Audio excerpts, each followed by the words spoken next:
दोस्तों मैं Pankaj Jain. Important technical rules, universal technical rules जो स्टॉक मार्केट की इंट्राडे ट्रेडिंग के लिए या कमोडिटी इंट्राडे ट्रेडिंग या क्रिप्टो करेंसी की इंट्राडे ट्रेडिंग में उतने ही यूजफुल होते हैं, उसकी ये स्पेशल क्विज का तीसरा और लास्ट पार्ट लेके आ रहा हूं। इसमें भी आपको मैं सवाल पूछूंगा, सवाल के जवाब आपको देने हैं और वो जवाब देने पे स्टडी प्रमोट करने के लिए हमने आपको 1999 का या तो पीडीएफ बुक या कोई फ्री कोर्स देने की बात की है। आप सीखते जाइए। इस वक्त में मैंने आपसे कहा है ना कि इस वक्त बहुत सारे लोग जो कैपेबल हैं वो कोई सा भी पेड कोर्स लेके सीखना शुरू कर रहे हैं। जिनके पास कैपेबिलिटी नहीं है, जिनके पास पैसा नहीं है या अभी बहुत ज्यादा होपलेस या डिप्रेस्ड है, उनको हम लोग अपनी तरफ से कुछ दे रहे हैं ताकि वो इस लेवल पे यहाँ पे सीखना शुरू करेंगे ना तो उनका डर हमेशा के लिए खत्म हो जाएगा। देखिए, हम जब सबसे ज्यादा डरे हुए हों उसी वक्त अगर हमारी आंखें खोलें और देखें कि हम किस चीज से डर रहे हैं तो उस डर का सामना करके और आप उसके पार जा सकते हैं। तो अब यहाँ पे बात हो रही थी कि जैसे मैंने लास्ट टाइम कहा कि 2-3 दिन की क्लियर मूवमेंट के बाद में क्या होता है, एक रेंज आती है। उस रेंज का अंदाजा मत लगाओ। आप ये मत सोचो कि यहाँ से नीचे नहीं जा सकता है या यहाँ से कोई प्राइस ऊपर नहीं जा सकती। वो रेंज टूटेगी, पॉजिटिव या नेगेटिव ब्रेकआउट होगा, वहां पे हम लोग अपना जाल फैला के खड़े हैं। ऐसी स्ट्रेटेजी रखने से आपको बाइंग होनी होगी तो बाइंग एक्टिवेट होगी, सेलिंग होगी तो सेलिंग का ऑर्डर एक्टिवेट हो जाएगा और आप दोनों ही डायरेक्शन में प्रॉफिट बनाएंगे। अब अगला पॉइंट क्या है कि रियल बिग मूव स्टार्ट्स, जो असली बिग मूव स्टार्ट होता है ना वो तब होता है जब ऑलरेडी सारे ट्रेडर एग्जॉस्ट हो चुके होते हैं। जैसे निफ्टी गिर रही है, बैंक निफ्टी गिर रही है और स्टॉक्स गिर रहे हैं, लार्ज कैप, मिड कैप और स्मॉल कैप स्टॉक्स गिर रहे हैं, गिरते चले जा रहे हैं, गिरते चले जा रहे हैं, गिरते चले जा रहे हैं। अब उसमें अधिकतर जो नए ट्रेडर्स हैं या कम स्टडी करने वाले, कम मैच्योर ट्रेडर्स हैं, वो क्या कर रहे हैं, आज पलटेगा क्या, 2 लोगों से पूछते हैं क्यों, क्या लग रहा है, आज पलटेगा, बोले हाँ लग तो रहा है, चलो फिर ले लो, तो बाई करके रख लेते हैं। बोले स्टॉप लॉस लगाए, अरे बोले यार स्टॉप लॉस तो कल भी उड़ा के चला गया था, तो स्टॉप लॉस अभी रहने दो, फिर देखते गड़बड़ होगी तो लगा देना। अब एक झटके में निफ्टी 150 पॉइंट नीचे चली गई, नुकसान दिख रहा है। बैंक निफ्टी 500 पॉइंट नीचे चली गई, इतना बड़ा नुकसान हो रहा है कि न तो बुक कर सकते हो और आप स्टॉप लॉस लगाओ। तो अब स्टॉप लॉस का मतलब क्या है, ऐसा लग रहा है। तो आपके देखते देखते 150 पॉइंट से वो 300 पॉइंट नीचे भी चली गई और फिर आप कहेंगे कि अरे यार वहां पे भी निकल जाते तो भी सही था। तो ये सब चीजें क्यों हो रही है कि बाजार पलटता तब है जब बायर सारे एग्जॉस्ट हो जाते। कई बार ट्रेडर बोलता है ना कि देखो नीचे जाए कहां तक जाता, देखूंगा मैं भी। जब तक आपकी आखिरी सांस भी खत्म नहीं कर देगा ना, बाजार पलटता नहीं है। तो ध्यान रखना कि इसलिए बाजार से भिड़ने की या पहलवानी करने की जरूरत तो है ही नहीं कि आप यहां से पलटेगा क्या, तुमको क्या लगता है, तुमको क्या लगता है, मुद्दा ही नहीं है। मुद्दा सिर्फ इतना सा था कि बाजार गिर रहा था। अब आप सोचेंगे तो आपके हिसाब से क्या बस खड़े रह के देखते रहें? नहीं, जाल बिछाओ। जाल कैसे बिछाएंगे कि निफ्टी और बैंक निफ्टी में डे के हाई पे स्टॉप लॉस बाइंग लेके बैठे थे, वो लुढ़क के बहुत नीचे चली गई, डे के हाई से हम बाइंग को एटीपी के ऊपर लेके आ गए।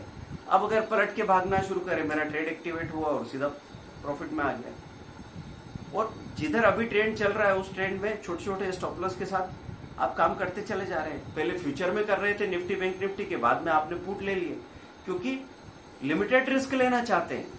भाई पुट में टोटल पैसा लग रहा है सपोज 5000 7000, तो उतना ही रिस्क है आपका।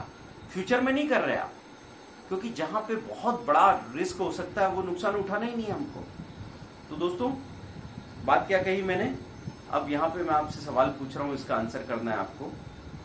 अगर तेजी हो बहुत निफ्टी में, बैंक निफ्टी में, और हम बाजार के पलटने पे उसकी शॉर्ट सेलिंग करना चाहते हैं तो हमको क्या करना होगा? ये पहला सवाल कि शॉर्ट सेलिंग करनी होगी तो जाल कैसे फैलाना होगा। 2 दिन से निफ्टी और बैंक निफ्टी ऊपर भाग रहे हैं, तो क्या अंदाजा लगा कि वहां पे शॉर्ट सेलिंग कर दें?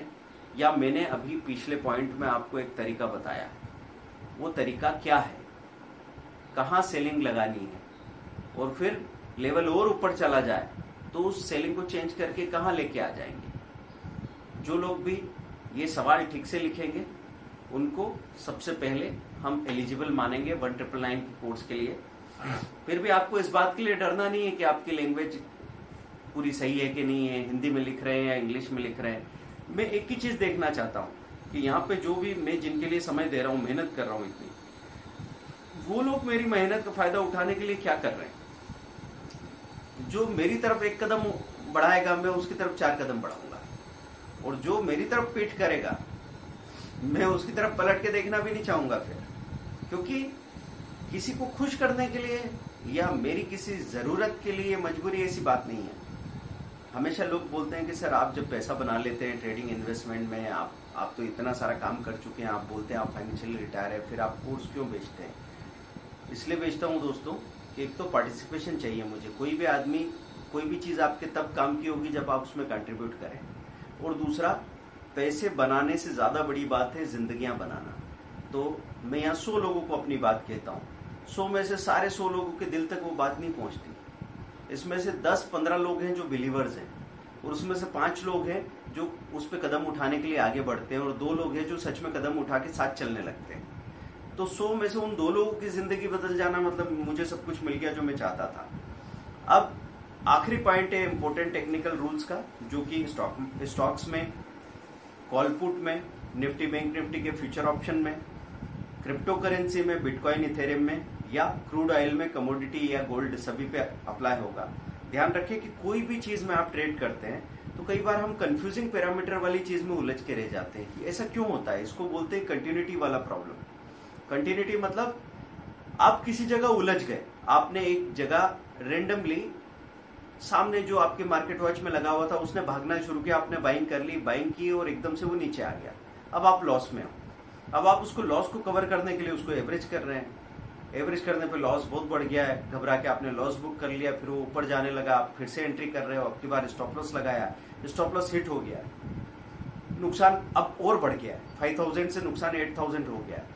अब आप वो 8000 एक झटके में रिकवर करने के लिए क्या कोशिश कर रहे हैं, एक बड़ा लॉट लेते हैं उसी स्टॉक में जो वोलेटाइल है, वही स्क्रिप्ट, चाहे वो क्रूड हो, गोल्ड हो, कमोडिटी में, या बिटकॉइन हो, इथेरियम हो, जो भी हो, आप उसी स्क्रिप्ट में उलझ गए, क्योंकि लगातार कंटिन्यूटी में आप एक जगह ट्रैप हो जाते हैं। तो मैं दोस्तों आपसे यही कह रहा था कि जिस चीज में, जिस जगह पे कंफ्यूजिंग पैरामीटर है वहां क्यों भिड़े हुए हैं।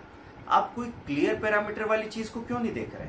क्या आपने देखा, देखो बुलियन में गोल्ड प्लस है, सिल्वर माइनस है, बेस मेटल में कॉपर और निकल चल तो रहे हैं लेकिन अपने एवरेज के नीचे, बायर कम है, सेलर ज्यादा है, तो ये कंफ्यूजिंग पैरामीटर है। क्रूड में हमको दिखा हाई के करीब है, एवरेज के ऊपर है, बायर ज्यादा है, सेलर कम है, तो क्रूड को चुन के उसमें काम क्यों नहीं कर लेते। स्टॉक की बात करें तो आपको पता लगा आईटी सेक्टर प्लस है, टीसीएस हाई पे खड़ा, हाई के करीब खड़ा है, बायर ज्यादा है, सेलर कम है, अच्छा मूव बाजार के गिरने के साथ नीचे नहीं आ रहा है, मैंने टीसीएस में सुधार कर लिया। लेकिन हम कहीं ना कहीं अपनी जिंदगी को उलझा के रखना ही चाहते हैं।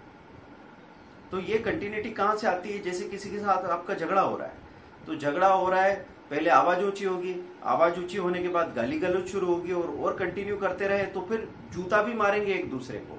इसीलिए तो लोग क्या करते हैं, उस कंटिन्यूटी को तोड़ देते हैं, भाई चल साइड में चल, साइड में चल, चल उसको लेके जा उधर, थोड़ी सी देर का ब्रेक ले लिया, इतने में आपको समझ आ जाएगी कि भाई किधर निकल लिए थे।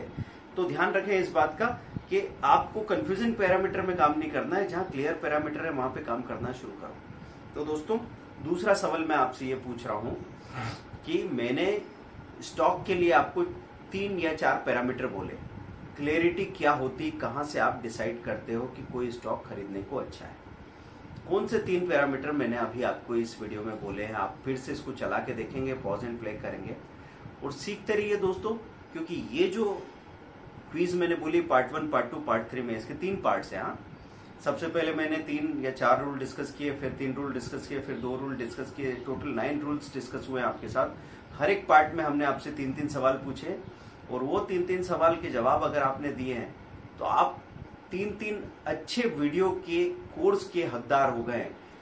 जो भी लोगों के पास समय है उनको मैं अलग से सीखने के लिए अपनी तरफ से एक गिफ्ट देना चाहता हूं इस लेवल पे, क्योंकि मार्केट के इस लेवल पे आपका सीखना बहुत जरूरी है। ये बात हम इसलिए नहीं कह रहे हैं कि इस घबराहट और डर में सब लोग हमसे कोर्स खरीद के और पैसा दे दें, उसकी ज्यादा जरूरत नहीं है। मुद्दा ये है दोस्तों कि आपको सीखना चाहिए, और वो सीखें, आप सीख सकें, इसलिए हम आपके साथ ये course free of cost share भी कर रहे हैं, जो आपको धीरे धीरे मार्केट में लेके आएंगे। जो लोग एडवांस ट्रेडिंग करने लगे हैं वो तो धीरे धीरे एडवांस स्ट्रेटेजीज को लेके और स्ट्रेटेजीज का जो पैसा देते हैं उसका 5 गुना पैसा बनाते हैं और फिर उनको समझाने नहीं पड़ता कि भाई सीखना क्यों है। नए लोगों के लिए घबराहट की बात है, नए लोगों के लिए भरोसा करने में घबराहट की बात हो सकता है। कुछ लोग पहली बार हमारे चैनल पे आए हो तो यहाँ तो शोर मचा हुआ है। स्टॉक मार्केट में आपको शोर से बचना बहुत जरूरी है और जो बातें हमने कही है इसको अप्लाई करके देखना, मार्केट में सही लगती है तो फिर आप हमारे साथ आइए, सीखते रहिए। दोस्तों मैंने स्टॉक मार्केट में इंट्राडे के लिए, निफ्टी के लिए, बैंक निफ्टी के लिए, स्विंग ट्रेडिंग के लिए, कमोडिटी के लिए 10 दिन का लाइव कोर्स, लाइव मीन्स आपको हर दिन एक स्ट्रेटेजी, रिकॉर्डेड वीडियो स्ट्रेटेजी मिलेगी। आप उसको उसी दिन देख के प्रैक्टिस करोगे, अगले दिन मार्केट में अप्लाई करोगे। जो भी गलतियां होगी सवाल व्हाट्सएप ग्रुप में भेजोगे। व्हाट्सएप ग्रुप ज्वाइन कर लीजिए और सीखना शुरू कर दीजिए, क्योंकि अभी ये जो सीखा है 5 साल तक इतना सुनहरा मौका आपके पास आएगा नहीं दोस्तों। ये लॉन्च पैड है, यहाँ से टेक ऑफ लिया ना आपने तो फिर आप कहीं रुकने वाले नहीं है मार्केट में। ऐसे मौके बहुत बहुत महीनों के बाद आते हैं, आप जाके चार्ट चेक कर सकते हैं।